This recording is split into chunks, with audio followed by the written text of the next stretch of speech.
मेरी चाची बहुत खूबसूरत और नौजवान थी। वह घर में अकेली रहती थी और मुझे अपने पास बुला लेती और अपनी तन्हाई मिटाती थी। मैं भी खुश होकर चाची के पास चला जाता और उसके साथ कुछ हसीन लम्हे बिताता। एक दिन चाची ने मुझे अपने घर बुलाया। मैं भी खुश होकर चाची के घर चला गया। मैं जैसे ही चाची के घर पहुंचा तो चाची वॉशरूम से नहाकर बाहर आ रही थी। जैसे ही मैंने चाची को देखा तो मेरे होश ही उड़ गए। चाची ने मुझे अपना वो दिखाकर कहा, मेरी चाची बहुत ज्यादा खूबसूरत थी। वह लगती ही नहीं थी कि वह एक शादीशुदा औरत है। उस वक्त मैं अपने चाचा के घर रहने आया था क्योंकि मम्मी पापा दोनों बाहर विदेश जा रहे थे। पहले जब चाचू पापा को मुबारकबाद देने आए तो उन्होंने पापा से जाते हुए कहा कि राहुल को हमारे घर छोड़ जाए। पापा ने उन्हें काफी मना किया कि अब राहुल बड़ा हो गया है और अपना ख्याल रख सकता है, लेकिन वह नहीं माने। उन्होंने पापा को राजी कर लिया और मेरी ख्वाहिश पूरी हो गई। मेरे पास हमारे पुराने घर की चाबी थी जो खाली पड़ा हुआ था, जिसे मैं अपने मकसद के लिए भरपूर इस्तेमाल करता था। चाची मोनिका की शादी मेरे चाचा से 10 साल पहले हुई थी। मैं उस वक्त 10 साल का था, मगर उस वक्त चाची को देखकर मुझे बहुत अच्छा लगता था क्योंकि वह न सिर्फ खूबसूरत थी बल्कि धीमे लहजे वाली और भरपूर जिस्म की मालिक थी। चाचा और चाची की जोड़ी मिसाइल समझी जाती थी, पर अभी तक वह दोनों औलाद से दूर थे। वह दोनों ने अपनी किस्मत समझकर सब्र कर लिया था। चाची और चाचियों में बहुत ज्यादा प्यार था और मेरा अंदाजा था कि चाचा चाची की हर ख्वाहिश पूरी करते होंगे। शादी के बाद चाची का बदन बहुत दिलकश हो गया था। खूबसूरत तो वह पहले ही थी, मगर अब शरीर का हर हिस्सा अपनी तरफ झुकता हुआ महसूस होता था। उस वक्त जब चाची घर की सफाई कर रही थी और मैं टीवी देख रहा था, तब चाची ने मुझसे पूछा, राहुल बेटा आज कॉलेज नहीं जाना क्या? तो मैंने दिल ही दिल में चाची को बेटा बुलाने पर बुरा मानते हुए कहा, नहीं चाची, सेमेस्टर खत्म हो गया है ना, इसलिए 1.5 महीने की छुट्टियां हैं। चाची ने सर हिलाया और झुककर मेज पर कपड़ा मारने लगी, पर चाची का वो सब देखकर समझ नहीं आ रहा था कि क्या करूं और क्या ना करूं। मुझे चाची के घर आए हुए 2 दिन गुजर चुके थे। रात को खाने की मेज पर चाचू ने चाची से कहा कि मुझे 20 दिन के लिए लाहौर जाना है। अगर मुझे ज्यादा दिनों के लिए बाहर जाना होता तो वह चाची को भी साथ ले जाते, मगर इस दफा मैं चाची के घर पर था तो उन्होंने अकेले जाना ही मुनासिब समझा। मैंने चाची का रूटीन और उनकी आदतों का अच्छी तरह से अभ्यास किया था। मैंने देखा कि वह चाय का इस्तेमाल ज्यादा करती है और वह चाय में दूध बहुत डालती है और मुझे डब्बे का दूध पीने की आदत थी। अगले दिन हम दोस्त आपस में मिलकर एक दूसरे के साथ मजाक कर रहे थे और मैं जो कुछ बकवास कर रहा था वह बहुत गलत था। मेरी बातें सुनकर चाची बहुत हैरान हो गई। फिर उन्होंने मुझे अपनी आवाज देकर अपनी मौजूदगी का एहसास दिलाने की कोशिश की, लेकिन म्यूजिक की वजह से मुझे कुछ सुनाई नहीं दे रहा था। मेरी बकवास बातें काफी देर तक सुनती रही और फिर उठकर अपने कमरे में चली गई। थोड़ी देर बाद मैं चाची के पास गया और कहा, मुझे चाय पीनी है चाची। चाची ने मुस्कुराकर कहा, क्यों नहीं मेरे बच्चे, बस 2 मिनट मैं फ्रेश होकर आती हूँ, फिर बना देती हूँ। वह उठकर बाथरूम की तरफ चली गई। मैं गैलरी में आकर बैठ गया और सामने लॉन और फूलों को देखने लगा। एक फूल मुझे पसंद आ गया। मैंने उसे करीब जाकर देखा और फिर उसे तोड़ लिया। चाची मुझे आवाज दे रही थी। मैंने जवाब दिया, मैं बाहर हूँ। तो वह हाथ में ट्रे लेकर बाहर आई जिसमें 2 कप चाय थी। उन्होंने एक कप मुझे पकड़ाया और दूसरा खुद उठकर मेज पर रख दिया। मैंने वह फूल जो हाथ में पड़ा हुआ था चाची की तरफ बढ़ा दिया। चाची ने मुस्कुराकर फूल मेरे हाथ से ले लिया और कहा, शुक्रिया मेरे बच्चे। मेरे सारे अरमानों पर पानी पड़ गया था। मैंने चाची की तरफ देखा और कहा, चाची बोर नहीं होती आप सारा दिन घर में रह रहकर? मैं तो बोर हो गया हूँ, हम कहीं बाहर घूमने चलते हैं। चाची ने कहा, नहीं समीर, मैं तो तुम्हारे चाचा के साथ हर जगह जाती हूँ, लेकिन मैं उनके बगैर कहीं नहीं जाती। मैं खामोश होकर चाय पीने लगा। रात के खाने के बाद मैंने एक मूवी लगाई और बैठकर देखने लगा। चाची भी मेरे पास आकर बैठ गई और मूवी देखने लगी। चाची ने जब देखा कि यह वही बकवास हो रही है जो मैं दोपहर को गेम खेलते वक्त कर रहा था, तो उन्होंने कहा, अच्छा तो ये सारी बकवास बातें तुमने यहाँ से सीखी है। वह बोली, बेटा ये तो बहुत गलत बात है, तुम बहुत ही गलत भाषा इस्तेमाल करते हो। शर्म से मेरे पसीने छूट गए। चाची ने फिर से कहा कि मैं तुम्हारे पापा से बात करूंगी कि तुम पर नजर रखे, तुम हाथ से निकलते जा रहे हो। मैंने नजर उठाकर देखा और चाची से कहा, गलती हो गई चाची, मुझे माफ कर दे, पर क्या करूं, सभी लड़के इसी तरह की मूवी देखते हैं, मुझे भी उन्हें जवाब देना होता है, तो इस तरह की बातें मुंह से निकलती हैं। मेरी बात सुनकर चाची हंसने लगी और बोली कि डरो मत, मैं किसी से कुछ नहीं कहूंगी, मुझे पता है कि तुम लड़के किस तरह की बातें करते हो। अच्छा ठीक है, और कोई मूवी लगाओ, ये क्या लगाया हुआ है?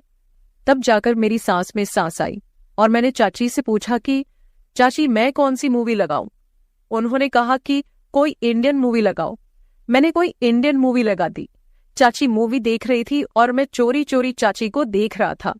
चाची ने अपनी एक टांग उठाकर दूसरी टांग पर रखी और सोफे की टेक और बाजू से लगकर आराम से बैठ गई। फिर मैंने भी अपनी एक टांग उठाकर अपनी दूसरी टांग पर रखी। मुझे लगा कि चाची ने मेरी इस हरकत को नोट किया है और उनके चेहरे पर हल्की सी मुस्कुराहट आ गई। मैं भी चाची की तरह दूसरे कोने पर बैठा हुआ था। फिर चाची ने मुस्कुराते हुए अपनी पोजीशन सही की और मैंने भी उनको देखा और सही होकर बैठने में ही बेहतर समझा। चाची हंसने लगी और बोली, राहुल तुम मेरी नकल उतार रहे हो? मैंने उनकी तरफ देखकर सर हिलाया तो उन्होंने थोड़ा सा गुस्सा करते हुए कहा, तुम मुझे क्यों तंग कर रहे हो? मैंने मुस्कुराकर कहा, आपको तंग करना मुझे अच्छा लगता है। वो बोली, क्यों? मैंने फौरन कहा, कितने दिन हो गए हैं, न किसी की डांट खाई है, न किसी से जूते, ऊपर से आप बहुत ही बोर हैं। मेरी बात सुनकर उनके माथे पर बल पड़े थे। उन्होंने कहा, राहुल क्या मैं वाकई बोर हूं? तो मैंने कहा, पता नहीं, अकेला रहकर मेरा क्या होगा? चाची ने मुस्कुराते हुए कहा, तुम्हें मार खानी है तो मैं देती हूं। वो मुझे कोई मासूम सा शरारती बच्चा समझ रही थी और यह बात मेरे फायदे की थी। शायद इसी तरह की फिजूल बातें करते करते चाची मुझे काफी नजदीक हो गई। जब रात के 11 बजे उनके मोबाइल पर चाचू का फोन आया, वह उठकर अपने कमरे में चली गई। मैंने भी थोड़ी देर मूवी देखी और टीवी बंद किया और अपने कमरे की तरफ जाने लगा। तभी मुझे चाची के कमरे से चाची की आवाज आई, यार बहुत मिस कर रही हूं आपको, पता नहीं कैसे गुजरेंगे ये दिन। पता नहीं दूसरी तरफ से क्या कहा गया, मगर जो बात चाची ने कही थी वो मेरे लिए किसी सरप्राइज से कम नहीं थी। सुबह मैं जल्दी उठा और फ्रेश होकर किचन की तरफ गया। किचन में कोई नहीं था। मैंने चाची के कमरे की तरफ जाकर देखा तो दरवाजा बंद था, यानी चाची सो रही थी। मैंने किचन में जाकर अपने लिए चाय बनाई और फिर कुछ स्लाइस गर्म करके मेज पर बैठकर नाश्ता करने लगा। मैं नाश्ता कर रहा था, तभी चाची के कमरे का दरवाजा खुला। वह बाहर निकली, मुझे देखकर थोड़ा सा शर्मिंदा होते हुए कहा, रात को नींद नहीं आई, बहुत लेट सोई थी, इसीलिए सुबह जल्दी नहीं उठ सकी। मैंने मुस्कुराकर कहा, कोई बात नहीं, आपको नाश्ता करना है, चलो आज आपका नाश्ता मैं बना देता हूं। वो बोली, तुम और नाश्ता क्या बात है? मैंने कहा, आप फ्रेश होकर आए, मैं नाश्ता बना देता हूं, फिर बात करेंगे। चाची ने सर हिलाया और मुस्कुराती दोबारा अपने कमरे में चली गई। तो मैंने कहा, चाची आपको नाश्ते में क्या पसंद है? चाची ने कहा, तुम जो भी बनाओगे मैं खुशी से खाऊंगी। मैंने दोबारा सर झुकाया और कहा, जैसे आपकी मर्जी, और मुड़कर किचन की तरफ गया। नाश्ता बनाकर किचन से आया और चाची को आवाज लगाई।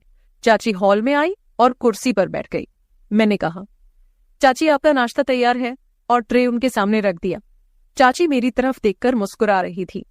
चाची ने मेरे सर पर हाथ फेरा और मेरे बालों को खराब कर दिया। मैंने चाची का हाथ पकड़ लिया जो मेरे सर पर था और कहा, चाची आपने मेरे बालों का स्टाइल खराब कर दिया। चाची ने प्यार से मेरे गाल पर एक हल्का सा थप्पड़ लगाया और कहा, कुछ खराब नहीं हुआ, आराम से बैठो और नाश्ता करो। चाची ने नाश्ता किया और कहा कि राहुल तुम्हारा बहुत शुक्रिया, चलो हम दोनों पक्की दोस्ती करते हैं। आज बहुत दिनों के बाद मैं इस तरह हंसी हूं और इतना अच्छा नाश्ता किया है। मैंने मुंह बनाकर कहा, तो क्या हुआ चाची, क्या मैं आपका दोस्त नहीं हूं? चाची ने मेरे गाल पर चुटकी काटी और कहा, दोस्त हो पर कच्चे वाले, आज पक्की वाली दोस्ती करते हैं। मैंने अपने गाल मलकर कहा, यार आप आंटियों की तो ये बहुत गंदी आदत होती है, गाल ही लाल कर देती है। चाची मुस्कुराने लगी और दोनों हाथों को मेरे कानों की तरफ बढ़ाया तो मैं भागने लगा। चाची हंसते हुए मेरे पीछे भागने लगी और कहा, रुक, तुम्हें मार लगाती हूं। मैं रुक गया और अपनी कमर पर हाथ रखकर सांस लेते हुए चाची के पास गया। चाची ने एकदम मेरे दोनों कानों पर चुटकी काट ली और हंसने लगी। मैंने रोने वाली शक्ल बनाते हुए कहा, आपसे तो कोई प्यार की उम्मीद ही नहीं है, आप बहुत बेरहम हो। चाची ने हंसते हुए मुझे देखा और जहां मुझे चुटकी काटी थी और वहां प्यार करने लगी और कहा, सॉरी यार। चाची मुझसे अलग हुई और कहा, अच्छा मैं चेंज करके आती हूँ, फिर मार्केट से कुछ सामान लेकर आना है, वह ले आते हैं। मैंने कहा, ठीक है, मैं भी चेंज कर लेता हूँ, शायद कोई लड़की मेरे जाल में फंस जाए और मेरे भी मजे हो जाए। चाची ने मुस्कुराते हुए एक थप्पड़ मेरी कमर पर लगाया और कहा, राहुल थोड़ी सी तो शर्म करो। मैंने हैरानी से कहा, किस चीज से? चाची ने कहा, अपनी इस तूफानी हरकतों से। मैंने कहा, यार जिंदगी में थोड़ा सा मजा भी होना चाहिए, वरना तो सारी उम्र आप मुझे किसी काम का नहीं छोड़ेगी। चाची को पहले तो मेरी बात समझ नहीं आई, मगर जब उनको समझ आया तो उन्होंने अपने पांव से जूती उतारी और कहने लगी, थोड़ी सी तो शर्म करो राहुल। मैं हंसकर अपने कमरे में चला गया। थोड़ी देर बाद मैं कमरे से बाहर आया और सोफे पर बैठकर टीवी देखने लगा। थोड़ी देर में चाची भी बाहर आ गई। जब वह बाहर निकली तो मेरी सांस ऊपर के ऊपर और नीचे की नीचे रह गई। सफेद कलर की कमीज पर नीचे जीन्स में चाची को देखते हुए कहा, मैडम जी का क्या इरादा है? चाची ने पहले अपने आप को देखा और फिर मुझे देखते हुए हैरानी से कहा, क्यों, क्या हुआ? मैंने दिल पर हाथ रखते हुए कहा, मैडम आपके दीवाने शहर में 1000 होंगे, मगर इतनी सुबह दुकान कौन खोलेगा? चाची को अपनी गलती का एहसास हो गया और बोली, ठीक कह रहे हो। मैंने कहा, मैडम जब आप बाहर निकलती होगी तो लोग आपको ही देखते होंगे। चाची ने मुस्कुराते हुए कहा, राहुल थोड़ी सी शर्म कर, मैं तेरी चाची हूं। मैंने भी सर झुकाकर कहा, ठीक है चाची। तो वह हंसने लगी और मेरे पास बैठते हुए कहा, बाज नहीं आओगे फ्लर्ट करने से? मैंने उनकी तरफ देखते हुए कहा, कौन बदकिस्मत आपसे फ्लर्ट करना चाहता है? चाची ने मुस्कुराते हुए कहा, माफ कर यार। थोड़ी देर की खामोशी के बाद चाची मेरे करीब आई और बोली, सच में तेरी कोई गर्लफ्रेंड नहीं है?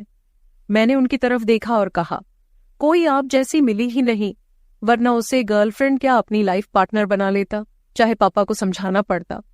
चाची ने मुस्कुराते हुए कहा, मैं अच्छी लगती हूं आपको? तो मैंने भी फिर किसी आशिक की तरह सर झुकाकर हल्का सा कहा, बहुत ज्यादा चाची। चाची ने कहा, तू बाज नहीं आएगा।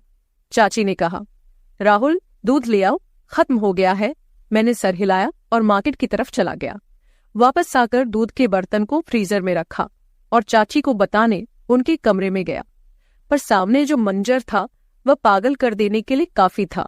चाची शायद नहाकर निकली थी और यह वक्त मुझ पर कहर बरसा रहा था और मेरी हालत ऐसी हो गई थी कि टांगों में जान ही ना रही। मैं पलटने ही वाला था कि चाची ने आवाज देकर पूछा, ले आए हो दूध? मेरे हलक से तो जैसे आवाज ही नहीं निकल रही थी। मैंने सर हिलाया तो चाची आहिस्ता आहिस्ता कदमों से चलती हुई मेरी तरफ आई और मेरे चेहरे के नीचे हाथ रखकर कहा, क्या हुआ राहुल?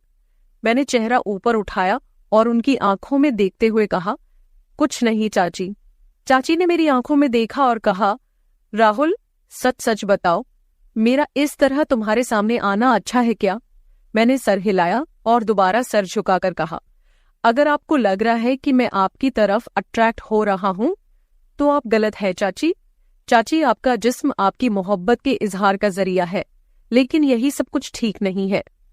चाची ने एक लंबा सांस लिया और मुझे इस तरह देखा जैसे मैं दीवाना हूं। मैंने दोबारा सर उठाया और कहा, पर मैं यह भी नहीं चाहता कि आप थोड़ी देर के लिए मुझे अपनाए और फिर जिंदगी भर के लिए मुझे अपने दीदार से महरूम कर दे।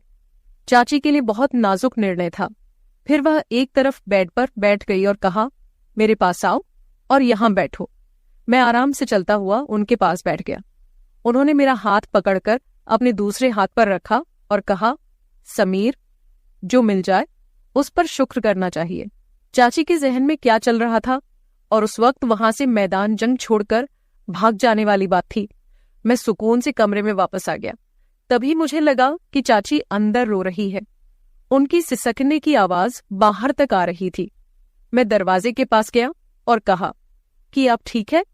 अंदर से कोई जवाब नहीं आया, बस सिसकने की आवाज बंद हो गई। मैंने फिर पूछा, चाची क्या बात है, आप क्यों रो रही हैं? अंदर से आवाज आई, राहुल, मैं थोड़ी देर के लिए अकेली रहना चाहती हूँ, प्लीज अपने रूम में चले जाओ। मैंने कहा, ठीक है, आप ठीक तो है ना?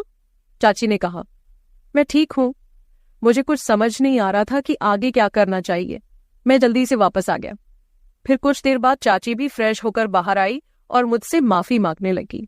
उस दिन के बाद से मैंने चाची का बहुत ज्यादा ख्याल रखना शुरू कर दिया, क्योंकि वह बहुत ज्यादा तन्हाई का शिकार हो गई थी और मुझसे प्यार करने लगी थी। मैंने फोन करके चाचू को वापस बुला लिया।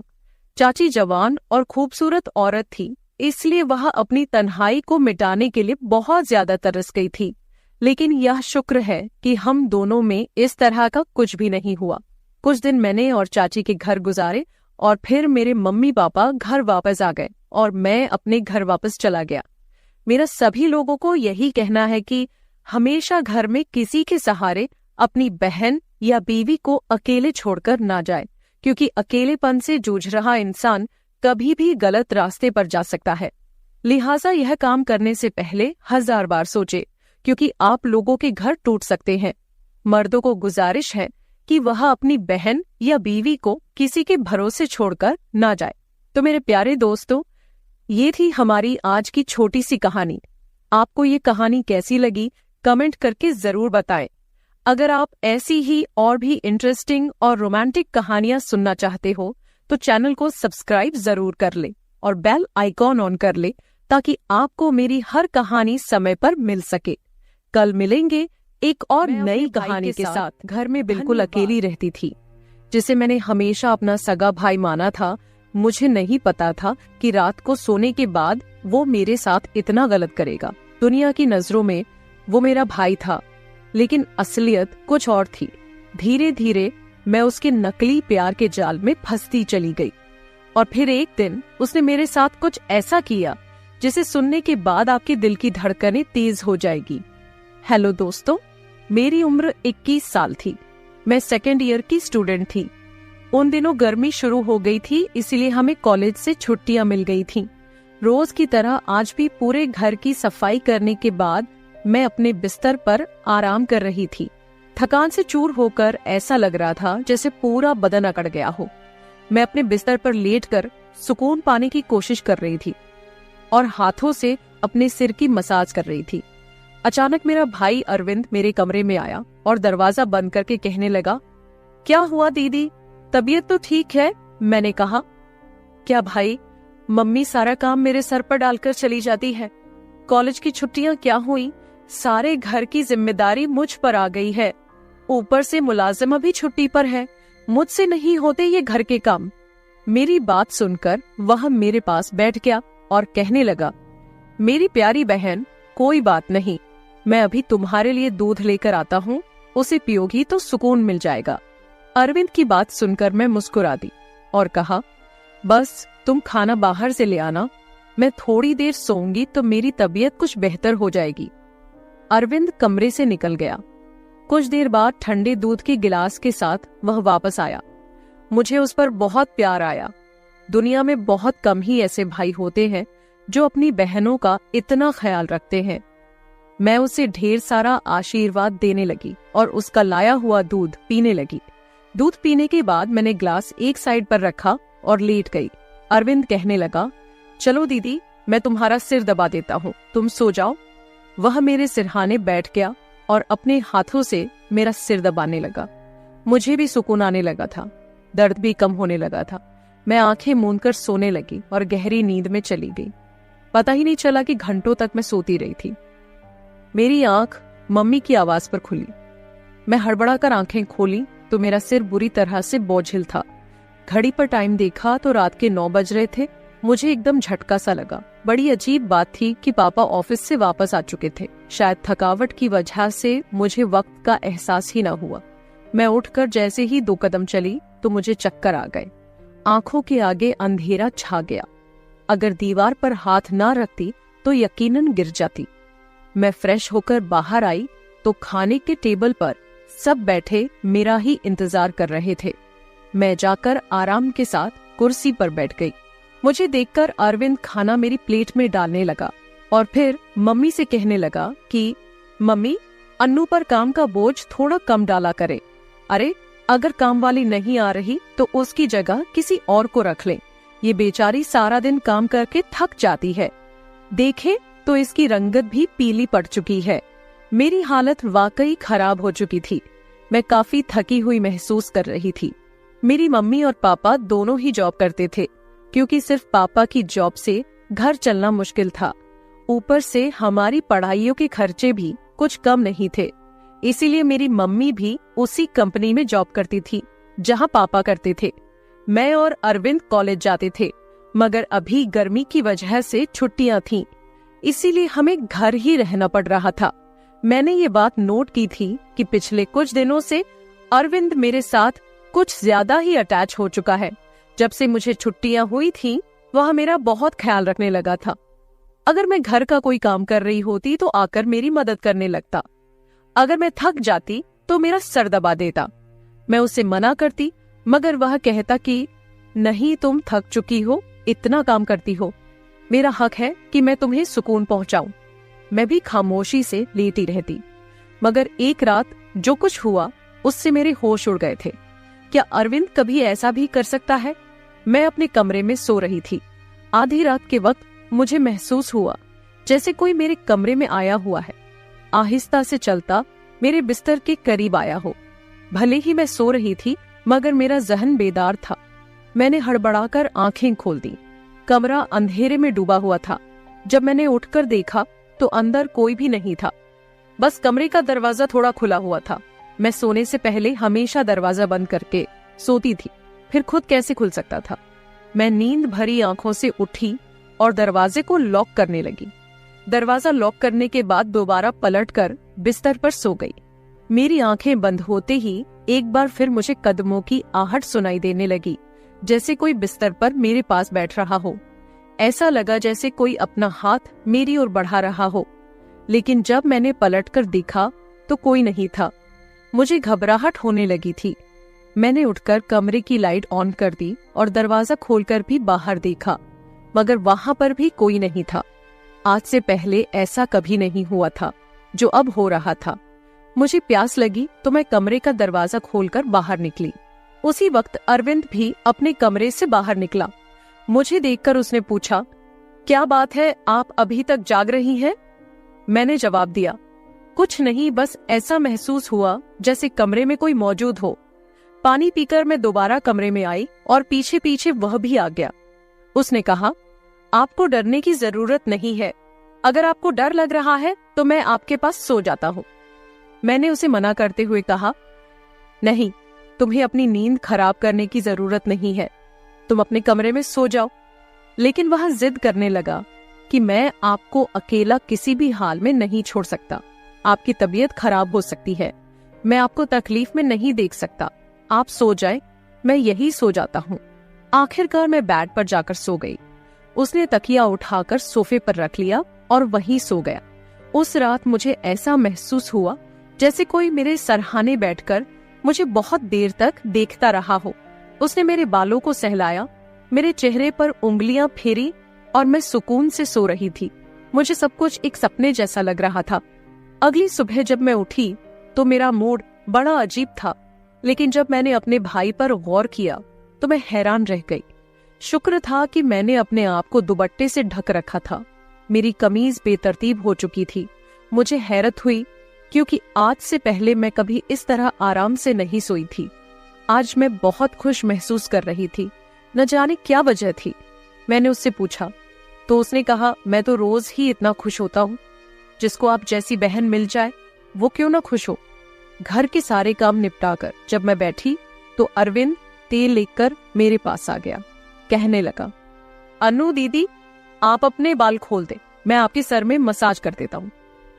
मुझे उसकी हरकतें अजीब लगती थीं। मैंने कहा, ये तुम्हारा काम नहीं है, जाओ अपने दोस्तों के साथ घूमो फिरो, मुझे मसाज की जरूरत नहीं है। मगर उसने मेरी बात नहीं मानी और खुद ही मेरे बालों से कैचर उतारकर कहने लगा, आप नखरे मत किया करें, किस्मत वालों को ही ऐसे भाई मिलते हैं। जब आपका भाई आपके खूबसूरत रेशमी बालों में मसाज करना चाहता है तो आपको क्या समस्या हो सकती है? आ जाइए, मैं आपके सर की मसाज कर देता हूँ, आपको बहुत सुकून मिलेगा। वहां मुझे उठाकर कमरे में ले गया। मैं बेड पर तकिया रख कर लेट गई। मेरे बाल बेड से नीचे लटक रहे थे। वह मेरे सरहाने बैठकर मेरे बालों की मसाज करने लगा। अरविंद मुझसे 4 साल छोटा था, मगर मुझे नाम से बुलाता था। कहता, आप इतनी प्यारी हैं कि आपको देखकर दिल करता है कि आप हमेशा इसी तरह मुस्कुराती रहे और मैं आपका लाभ उठाता रहूं। वह मेरे बालों की मसाज कर रहा था और उसके हाथों में जैसे जादू था। मुझे इतना मजा आया कि मैं नींद की वादियों में खोने लगी। तेल की खुशबू भी बहुत जबरदस्त थी। मैंने उससे पूछा, ये कौन सा तेल है? वह बोला, ये बहुत ही खास तेल है खास आपके लिए। आपके जो इतने हसीन बाल हैं ना, ये उन्हीं बालों के लिए बना है। उसकी बातें बहुत प्यारी थीं। मैं समझ नहीं पाती थी कि वह किस तरीके से बात कर रहा है। मसाज के दौरान ही मैं नींद में खोने लगी।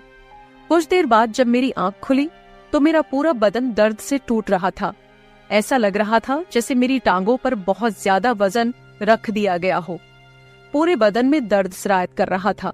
मैं धीरे धीरे उठकर बैठी और आसपास देखने लगी। तब अपने भाई पर गौर किया।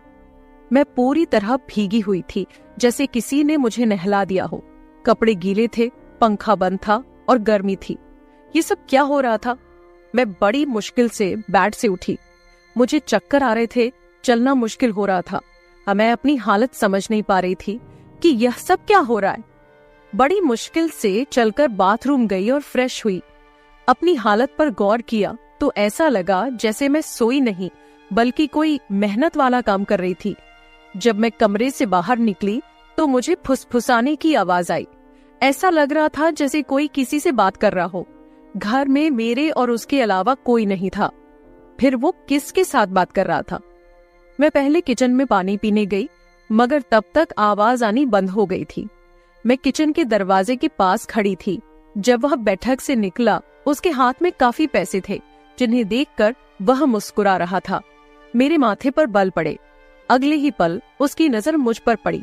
मुझे देखकर कहने लगा, अन्नू, आप उठ गई। मैं चलते हुए उसके करीब आई।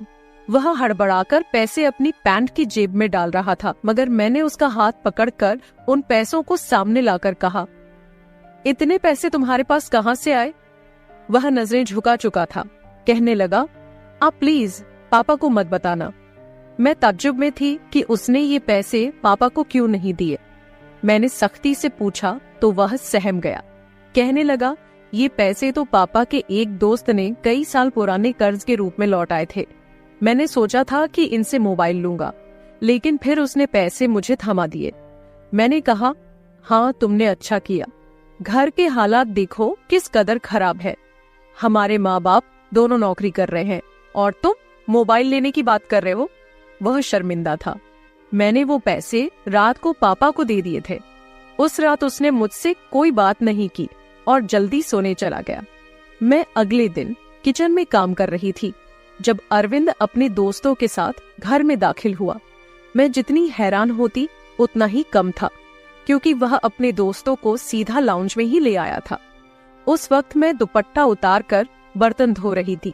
जब वह सब हंसते हुए अंदर आए, मैंने तुरंत दुपट्टा ऊपर लिया और फिर अरविंद को समझाने लगी कि यह क्या तरीका है। तुम जानते हो इस वक्त मम्मी पापा घर नहीं है, फिर भी इन लोगों को घर ले आए हो। अरविंद कहने लगा, ये मेरा घर है। जब आपको मेरा ख्याल नहीं है तो मैं आपका ख्याल क्यों करूं? अच्छा खाना तैयार करो, मेरे बहुत खास दोस्त हैं। वह मुझसे काफी नाराज हो चुका था, मगर अब मैं क्या करती? खाना तो बनाना जरूरी था।